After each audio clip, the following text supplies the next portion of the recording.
해마다 이때쯤이면 우리가 많은 일로 하나님께 감사를 드립니다. 무엇보다도 우리 자신이 겨울을 이기고 봄을 맞는 그러한 새 힘과 또 새 소망을 갖게 되는 그런 계절이고요.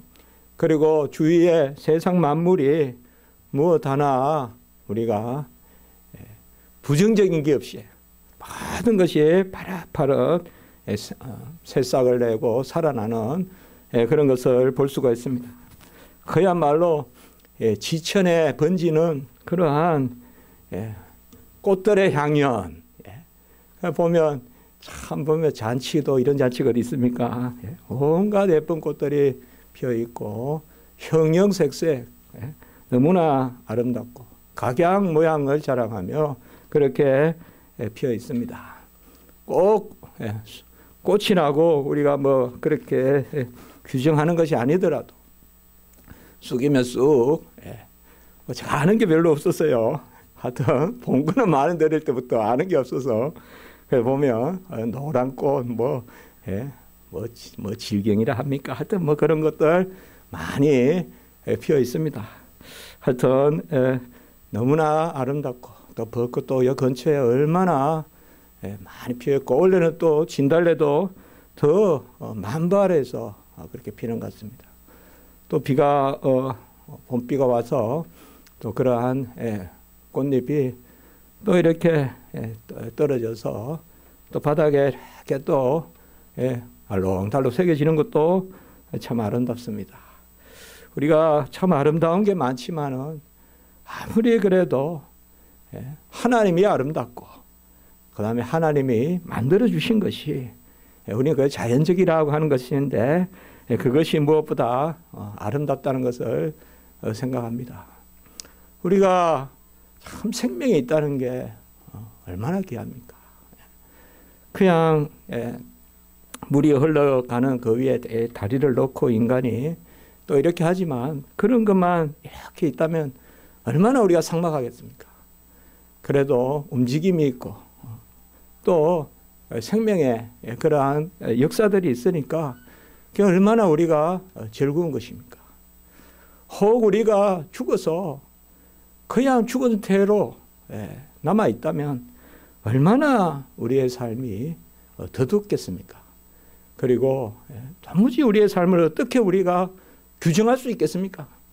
그러나 죽은 자가 다시 살아나는 부활이 있기 때문에 우리 존재의 영원함과 그 영속성이 있기 때문에 우리가 이 땅에서 즐거워하는 것입니다. 괜히 어렵고 슬프고 당장 나를 찌르고 또 내리치는 그러한 슬픔도 있고 기막힌 감당하기 어려운 그러한 고뇌도 있어도 그래도 그것들은 잠시 지나가는 것입니다. 우리에게 영속적인 것이 있으니 그것이 바로 생명이요. 다시 살아나는 그 도를 우리가 믿고 있기 때문에 우리가 이 땅의 삶 가운데 전혀 부족함이 없이 그렇게 나아가는 것입니다. 유대인들이 많은 표적을 구했습니다. 그들은 여호와 하나님을 유일하게 믿은 아브라함의 후손들이고 이삭의 후손들입니다. 그러나 그들은 많은 표적을 구해서 끊임없는 표적을 구해서 주님이 이 땅에 오셨을 때도 많은 표적을 구했습니다만 우리 주님은 너희들이 많은 표적을 구하지만 요나의 표적밖에 보여줄 것이 없다. 이렇게 말씀하셨습니다. 사실상 많은 표적을 보이셨거든요. 그런데 주님은 요나의 표적밖에 볼 것이 없다. 표적이란 것이 뭔가 하면 기적 중에서도 예수님이 하나님의 아들이심을 드러내는 기적, 또 예수님이 그리스도이심을 주심을 드러내는 기적, 그것이 표적입니다. 그렇게 보면 예수님이 이 땅에 오신 하나님의 아들이시고 예수님이 이 땅에 오신 그 기름 부음 받은 그리스도, 선지자, 제사장, 왕으로서 우리를 위하여 이 땅에 오신 그 그리스도신, 그것을 드러내는 표적은 한 가지밖에 없다는 거죠. 그것은 바로 예수님이 이 땅에 오셔서 죽으시고, 그리고 죽은 가운데 사흘 계시고, 그리고 부활하시는 그 표적밖에 없다는 것이죠. 그래서 예수님께서는 요나의 표적밖에 없다. 요나의 표적이 뭐냐? 크게 두 가지 의미가 있다고요. 첫 번째는 요나가 뱃속에 들어가서, 그럼 뭐 뱃속에 들어가면 죽음의 상태죠. 그 가운데 다시 살아나는, 물론 요나가 죽었다 살아난 것은 아니지만 그 요나의 그 기사는 분명히 예수님의 부활을 예표해 주는 것이잖아요. 그리고 그 요나가 무엇을 선포했습니까? 니느웨 성에 가서 죽어도 10,000번은 더 죽어야 될 그 잔인한 민족들, 가장 해코지를 많이 하고 힘들게 했던 이스라엘 백성에게 가장 이스라엘의 그 언약과 그 선민 사상, 이런 것들을 완전히 무너뜨린 게 아스르 사람들이거든요. 거기에 니느웨 사람들이 회개하는 역사가 일어나는, 그래서 죽은 자가 다시 살아나는 그런 회개의 역사, 회개의 역사, 그것이 바로 요나의 표적이지 않습니까? 요나서가 짧지만은 그러한 귀한 교훈을 담고 있지 않습니까? 그리고 주님이 또 한 가지 말씀하신 것은 성전을 헐면, 헤롯이 지은 46년째가 되는 이 성전을 헐면 내가 사흘 만에 다시 세우겠다. 성전을 사흘 만에 다시 일으키겠다. 그런데 그 성전이 바로 예수님의 육체를 두고 한 말인데, 예수님께서 우리가 요한복음 2장에 가보면요, 2장 18절에서 22절에 보면 예수님이 죽고 부활하신 후에야 제자들이 이 말씀을 알았다는 거예요. 그때 아는 게 아니라 그때 몰랐다는 거예요. 그러니까 무리들이 막 마지막에 예수님 막 십자가에 달려고 궁하고 찾을 죄가 없으니까 마지막에 무슨 말을 하는가 하면 성전을 무너뜨리면 사흘 만에 짓는 자야, 이렇게 마지막 그거 딱 그냥 막 할 말이 없으니까 그 말 하거든요. 성전을 무너뜨리면 사흘 만에 짓는다 했다. 저 참나만 죽여야 된다. 막 이렇게 하지 않습니까? 그럼 그때 몰랐는데 예수님께서 죽고 다시 사시니까 그게 무슨 말씀인가? 성전보다 큰 이가 여기 계시고 안식일의 주인이 여기 계시고, 여러분 우리가 지난주에 말씀을 통해서 봤습니다. 오늘 요한복음에는 보면 요한복음에는 깊은 진리도 있고요. 대초에 말씀이 계시는데 그 말씀이 하나님과 함께 계시고 하나님이시고 그가 이 땅에 참빛이고 그 안에 생명이 있고 그게 사람들의 빛이고 그 생명을 영접하면, 빛을 영접하면 구원을 얻고, 그런 귀한 그러한 말씀이 있고, 또 요한복음에는 보면 표적들이 잘 나와 있다 이 말이야. 표적들이. 그래서 우리가 4장에 보면 가나의 혼인잔치, 그 표적이 있죠. 그 다음에 요한복음 5장에 보면 뭐요? 38년 된 그 병자가 베데스다 옆에 그 38년 된 병자가 태어날 때부터 그 병자가 다시 회복되는 치료함을 받는 것을 볼 수가 있고, 그래서 4장, 5장, 그 다음에 6장에 보면 바로 오병이어의 기적, 그리고 예수님께서 물 위에 걸어오시는 그러한 기적들이 있죠. 그리고 또 9장에 보면 우리가 실로암에서 보지 못하는, 날 때부터 맹인인 자가 보게 되는 실로암에서 그거 계속 표적들이 기록되어 있습니다. 요한복음에. 그 가운데 가장 나머지 표적들은 전부 다 어떻게 보면 이 표적의 준비예요. 예표라고 하는데 미리 표한 건데, 오늘 이 요한복음 11장에는 보면 어떤 표적이 나옵니까? 바로 죽은 나사로를 살리시는 거죠. 우리 주님께서 죽은 나사로, 죽은 지 나흘째 되는, 나흘째 됐다는 것은 이제는 뭐 이거는 완전히 몸이 벌써 썩어간다. 그 시점이란 말이에요. 이스라엘 사람들에게 있어서. 그러니까 그때 예수님께서 이제 나타나신다. 그때 오늘 말씀에는 우리가 잘 알지만 23절은 읽지 않았지만 내 오라비가 다시 살아나리라. 예수께서 말씀하셨어요. 다시 살아난다. 이 말씀은 찾기가 어려워요. 이것은 이야기해요. 예수님께서. 내 오라버니가 다시 살아난다. 이 부활이란 말이에요. 어떻게 보면. 근데 다시 살아나서 이 땅에서 사는 것은 부활이 아닙니다. 사실은. 그런 개념으로 했을 때 우리가 영생을 누리는 우리 성도의 부활은. 그러나 이것은 정확한, 그래서 오라비가 다시 살아나라. 그러니까 분명한 것은 뭐예요? 나사로가 죽었다는 거죠. 죽었고 분명한 것은 뭐예요? 다시 살아난다는 것입니다. 그러니까 24절에 보면 마르다가 부활 때 살아나지 않겠습니까? 이게 이렇게 했단 말이에요. 그러니까 이제 그래, 그렇다면 누가 부활이고 누가 생명이냐? 그래 이제 오늘 말씀이요. 나는 부활이요 생명이니, 예수님께서 나는 뭐이다 라고 이렇게 표현하신 것은 전부 다 귀한 말씀이에요. 나는 길이요 진리요 생명이다. 나는 양의 문이다. 나는 선한 목자다. 나는 생명의 떡이다. 나는 가라지 않는 생수다. 나는 뭐다라고 말씀하신 것은 신적인 권능을 지닌 말씀이에요. 나는 뭐뭐이다라고 말씀. 오늘 여기도 그 말씀이에요. 나는 부활이요. 나는 생명이다. 그러면 나사로가 다시 살아난다는 이야기는 분명히 마르다가 했어요. 마르다가 예수님께서 다시 살아나리라 하니까 나중에 부활하면 살아나겠죠 하니까 예수님께서 나는 부활이요 생명이니 나를 믿는 자는 죽어도 살겠고 그리고 살아서 나를 믿는 자는 영원히 죽지 아니하느니 이것을 내가 믿느냐. 자, 오늘 25절, 26절에 보면 믿는다는 말이 세 번이나 나와요. 세 번이나 나와요.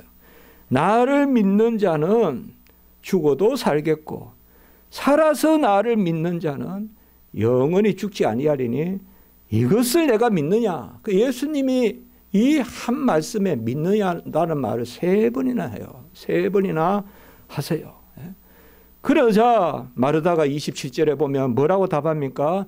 주는 그리스도시요 세상에 오시는 하나님의 아들이신 줄 내가 믿나이다. 이렇게 이야기하고 있어요. 수월하게 말해서 오늘 말씀은 부활신앙을 이야기하고 있다 이 말이에요. 죽고 다시 살아나는 것을 믿는다. 이렇게 이야기합니다. 믿는다. 특별히 우리가 26절에 보면 살아서 나를 믿는 자는 이렇게 되어 있는데요. 그대로 보면 여기에 헬라어로는 분사형이 두 개 들어가 있어요. 분사형이. 살아있는 이란 뜻과 믿는 이란 뜻이에요. 그래서 사실상 이걸 그대로 하면 살아있는 자로서 믿는 자는 이렇게 할 수도 있어요. 현재 분사가 여기 두 개 들어가 있어요. 살아있다. 지금 살아있는 자로서 믿는 자는. 그러나 이것을 달리 이야기하면 어떠냐. 믿는 자로서 살아있는 자. 이렇게 할 수도 있어요. 우리가. 믿는 자로서 살아있는. 또 달리 생각하면 뭐냐. 믿어서 살아있는 자. 이렇게도 할 수가 있어요. 믿어서 살아있는 자. 그러면 누구를 믿어야 우리가 살아있습니까? 지금 여기 살아서 나를 믿는 자 이 말은 내가 살아서 믿는 게 아니라 살아있는 자고 믿는 자고 같은 말이에요. 그러면 누가 살아있습니까? 믿는 자가 살아있어요. 그 말씀이에요. 믿는 자가 살아있는 자고 그러면 누구를 믿어요? 바로 위에 나는 부활이요 생명이신 예수를 믿는 자 이렇게 되는 거예요. 나는 부활이요 생명이시라고 말씀하시는 그 그리스도를 믿는 자는 살아있는 자고 이 현재 분사는 영원히 안 죽는 자라 이 말이에요. 영원히 안 죽는다. 그래서 죽어도 다시 살고 살아있는 자는 죽지 않고 이거는 뭐 두 가지로 생각할 필요가 없어요. 살아있는 자는 요한복음 3장 16절에 바로 하나님이 세상을 이처럼 사랑하사 독생자를 주셨으니 그를 믿는 자는 하나님의 영생을 누린다. 바로 그것을 말씀하고 있습니다.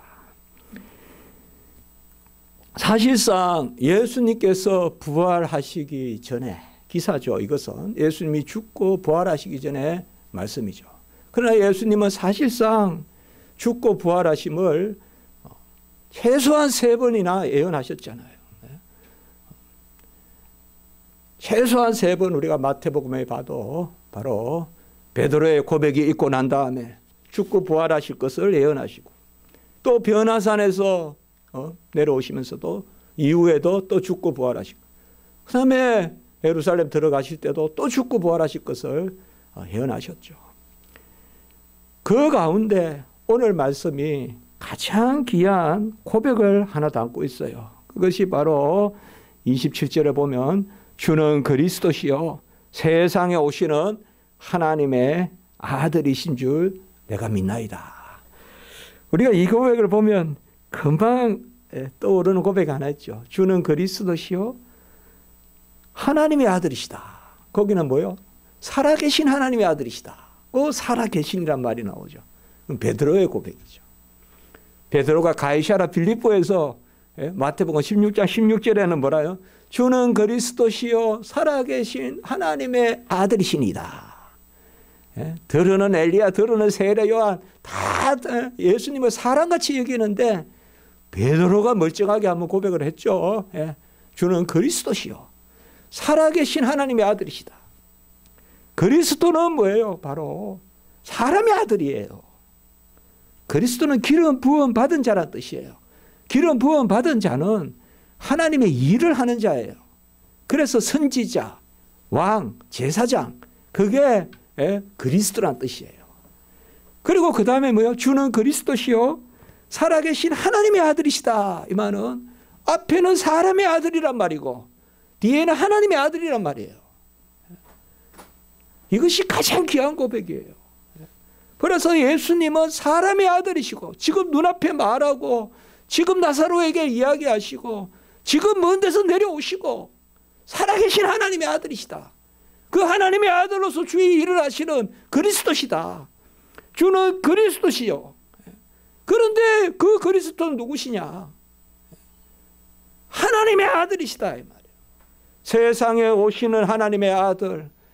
아까 베드로는 살아계신 하나님의 아들이다.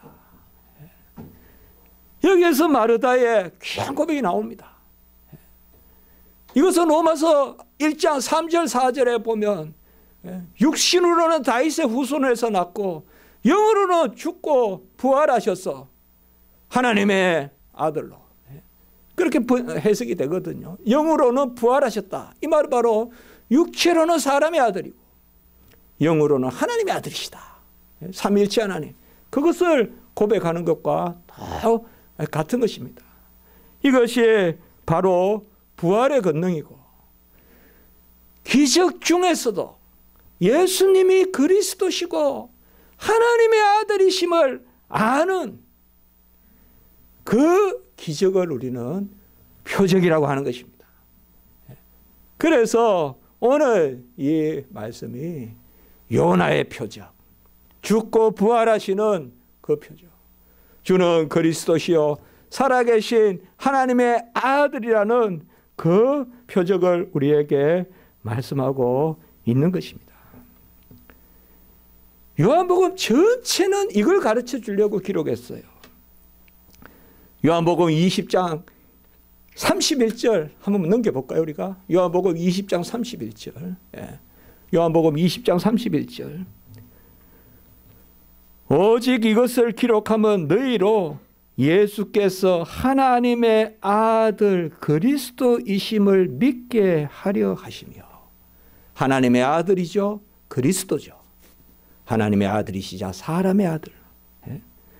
그것을 믿게 하려 하며 너희로 믿고 그 이름을 힘입어 생명을 얻게 하려 함이라. 지난주에 설교했습니까? 지지난주에 설교했습니까? 이름이라는 것은 그분 자신을 뜻한다고 했죠. 우리가 내 이름을 둘 곳이다. 내 이름을 둘 곳이다. 성전. 내 이름이 그곳에 있다. 여기 또 이름이 나오죠. 제가 그때 말씀드렸죠. 성경에서 이름은 존재 자신, 하나님 자신을 이야기한다. 하나님 자신을 이야기한다. 그래서 모세가 이름이 뭔가 제일 먼저 이름을 나는 스스로 있는 자니라. 출애굽기 3장에 그렇게 말씀하신 것을 볼 수가 있습니다.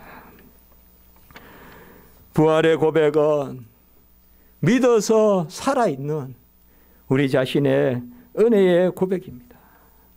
우리는 사실상 어떻게 보면 그냥 두면 유대인 군중과 다름없고, 그냥 주면 로마 병정과 다름없고, 그냥 주면 가야바, 안나스, 헤롯, 빌라도와 다름없고, 우리도 다 돌을 들고 예수께 던지고 갈대로 우롱하고 침을 뱉고 뺨을 때리는 그런 사람들이었습니다.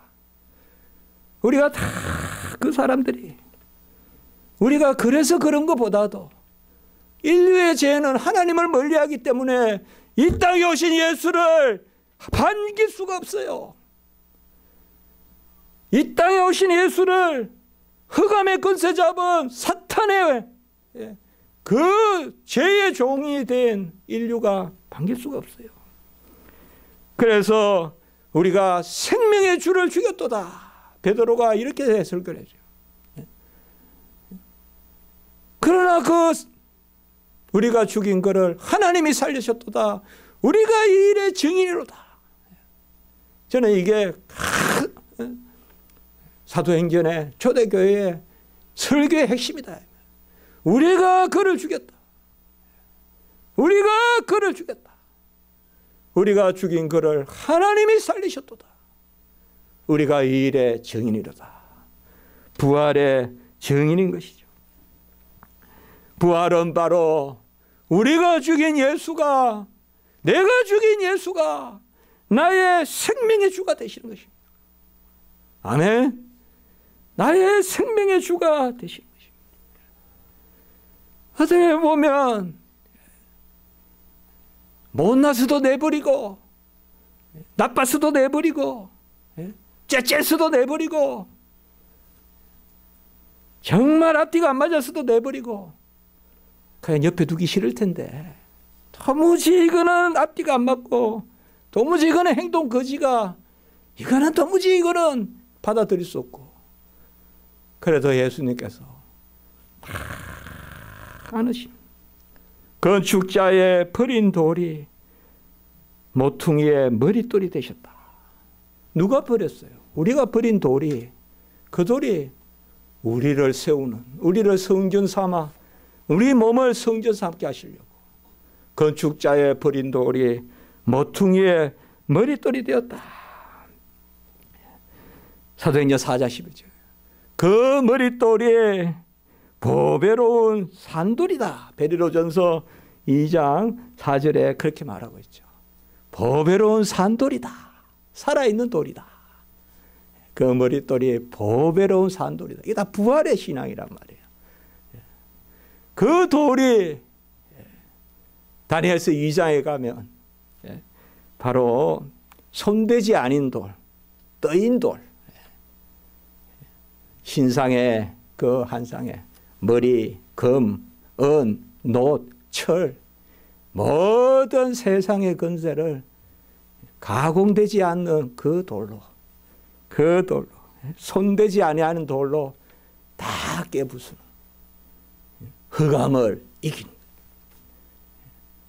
금은, 은은, 철, 놋, 그 다음에 새, 이게 다 이게 나라들의 뜻하잖아요. 그것을 다 물어뜯는, 이 세상의 흑암의 건세를 다 물어뜯는 그것이 바로 부활의 건세입니다. 내 살을 먹고 내 피를 마시는 자는 영생을 가졌고 내 살은 참된 양식이요 내 피는 참된 음료로다라고 이렇게 말하고 있습니다. 죽음이 없이는 부활이 없는데 우리는 죽지 않을 수가 없으니 예수 믿어 부활해야 됩니다. 다 죽어서 우리는 마땅합니다. 그래서 인자의 살을 먹지 아니하고 인자의 피를 마시지 아니하면 너희 속에 생명이 없느니라 라고 이렇게 말씀하고 있습니다. 우린 영원히 삽니다. 부활의 채로 영원히 삽니다. 그리스도가 첫 열매가 되셔서 우리가 그의 죽으심과 같은 모양으로 연합하고 그의 부활과 같은 모양으로 연합한다. 로마서 6장 5절. 함께 죽고 함께 부활합니다. 오늘 새벽에 제가 말씀을 전했는데요. 바로 내가 예수를 보았다. 첫 번째 본 사람이, 부활하신 예수를 본 사람이 바로 막달라 마리아예요. 그때 막달라 마리아가 먼저 안식일로 첫날 새벽에 일찍, 어떤 주석에는 그게 2시라고도 하고 3시라고도 하고 하여튼 일찍 안식일 다음에, 안식일은 뭐 다니고 이렇게 하지 않으니까요. 안식일 다음 날 이제 무덤에 가니까 무덤이 돌이 굴러져 가고 없잖아요. 그러니까 급히 이제 내려가서 제자들 있는 데 가서 예수님 어디 가고 없다. 무덤에 돌이 없다. 그러니까 그때 이제 또 역시 베드로와 또 다른 제자, 그 제자는 우리가 요한이라고 생각하죠. 요한이 더 그냥 또 책에 보면 뭐 요한이 또 신앙이 더 좋았다 그렇게 또 막 나와요. 요한이 더 빨리 간단 말이에요. 그래서 요한이 막 먼저 봐요, 무덤을. 그래서 빈 무덤을. 그 빈 무덤을 이제 그 두 제자가 보는데요. 보고 확인했어요. 그래서 믿었다 이 말이 나와요. 이제 없음을 믿었다는 거예요. 빈 무덤임을 확실히 또 이제 봤다는 거죠. 그때 제가 오늘 새벽에 말씀을 전했어요. 어제 제가 오늘 새벽 예배 설교를 준비하면서 이건 오늘 대예배 때도 말씀드려야 되겠다. 그때 그 두 제자 베드로와 요한은 그냥 보고는 집에 내려가요. 집에 갔더라 이렇게 나와요. 성경이 뭐 전하는 것만 우리는 전하면 되잖아요. 그런데 그때 막달라 마리아는 무덤을 떠나지 않아요. 그리고 이렇게 무덤 속을 보면서 눈물을 흘리고 있습니다. 제가 오늘 그렇게 설교를 했어요. 이게 믿음의 지점이다. 뭐 눈물을 흘린다고 뭐 그게 뭐 하나님께 뭐 남겠냐. 그러나 그 제자들도 똑같이 봤지만 그 제자들은 아주 어른 같아서 어떡하겠냐 안 계시는데 뭐 시체를 찾아보든지 아니면 부활하셨다라고 전하든지 아무것도 없이 그냥 집에 내려갔다 이렇게만 있고 막달라 마리아는 울고 있다. 그래서 예수님께서 이제 마리아야 어째서 우느냐라고 이제 이렇게 묻죠. 그 부활의 신앙은 저는 그것이다. 뭐 설교를 제가 새벽에도 어제 쓰면서도 같은 것을 보지만 우리가 뭘 할 수 있겠어요? 여자는 더 힘이 없어서 어떻게 뭘 하겠어요? 그러나 그 자리에서 눈물을 흘리는 그게 부활의 신앙 아닌가? 그렇게 또 생각해야죠. 신앙은 표가 나고 그게 아닙니다. 신앙은 뭐 적어놓을 게 많고 그것도 아닙니다. 신앙은 어떻게 보면 표현할 수가 없습니다. 제 성경에 제가 언제 적어놨는지 몰라도 그 막달라 마리아의 아포스톨로rum이라고 라틴어를 적어놨어요. 제가. 그걸 그대로 번역하면 아포스톨로rum은 보내심을 받은 사도들이거든요. 남자 사도들이에요. 남자 사도들 가운데서 있는 아포스톨라는 여자 사도예요. 달리 말하면요. 남자 사도들이 많지만은 그때는 최고가 여자 사도다. 이렇게 사도란 말씀은 안 되지만 우리가 그대로 직역하면 보내심을 받았다. 그래서 막달라 마리아를 아포스톨로룸. 남자 사도들 중에서 여자 사도. 사도라 그러면 안 돼요, 여러분들. 여자 사도들 없습니다. 그러나 번역을 하면 보냄을 받은 사람. 막달라 마리아가 부활의 첫 증인이죠. 우리가 무슨 거창한 일을 해서 그게 아니라 부활은 뭡니까? 부활은 그가 사는 겁니까? 부활은 저 무슨 꽃이 사는 겁니까? 부활은 내가 사는 거잖아요. 내가 사는 것이고 내가 증인이잖아요. 그게 부활의 증인이잖아요. 오늘 말씀에서 사실상 죽음 앞에 맞닥뜨려서 계속 믿음만 나오는 거예요. 나를 믿는 자는 살아있는 자고 살아있는 자는 죽지 않고 죽어도 다시 살고, 이 말은 뭐 두 가지로 생각할 필요가 없어요. 그건 안 죽는다는 거예요. 나를 믿는 자는. 그것을 믿느냐, 이렇게 세 번이나, 그대로 세 번이나 단어가 나와요. 아주 대조적으로 산다는 말과 죽는다는 말, 믿음, 살고 죽고 부활, 생명, 이런 단어들이 쫙 있어요. 오늘 예수님과 한 문장에 가장 신앙의 본질적인. 그러니까 그 말씀에 마르다가 뭐예요? 주는 그리스도시요 세상에 오시는 하나님의 아들이심을 믿나이다, 이렇게 이야기합니다. 우리가 3대 고백이라면, 3대 고백이라면, 이건 제가 써보는 말입니다만은, 베드로의 고백, 마르다의 고백, 또 하나 더 있다면 도마의 고백이 있죠. 도마가 부활하신 주님을 만나고 내가 만져봐야 알겠다. 그러니까 그때 도마가 고백하는 거죠. 나의 주, 나의 하나님. 이렇게 고백하죠. 나의 주, 나의 하나님. 오늘 말씀을 이제 마치겠습니다. 우리는 생명나무이신 예수 그리스도, 저주의 나무인 십자가에 달려 돌아가셔서 생명나무가 되신 예수 그리스도, 그 몸이 우리의 지성소고 그가 우리를 위하여 죽으심으로 그의 살과 피에 우리가 동참하여 영생을 누립니다. 이 부활의 첫 증인, 굳이 12사도가 아니고 막달라 마리아가 첫 증인이 되었습니다. 누구나 우리는 다 부활의 증인들입니다. 그 은혜가 우리 가운데 있고 만세 만대에 하나님께 영광 올리고, 어둠에 속한 것, 죽음에 속한 것, 흑암에 속한 것 다 짓누르고 이기시고, 제60부터 90까지 모든 흑암을 끌어모아서 깨부시시는 그 십자가의 죽음, 그 죽음이 아버지께 받아들여져서 생명의 역사를 이루는 그 부활의 권능이 우리 성도님들, 우리 가정, 우리 사회, 국가, 전 세계에 퍼지기를 주님의 이름으로 축복합니다. 기도드리겠습니다. 거룩하고 자비로우신 하나님 아버지, 날 위해 죽으시고 부활하신 주님이시여, 주는 그리스도시요 살아계신 하나님의 아들이시요 또 이 땅에 오신 하나님의 아들이시요 나의 주, 나의 하나님이심을 고백합니다.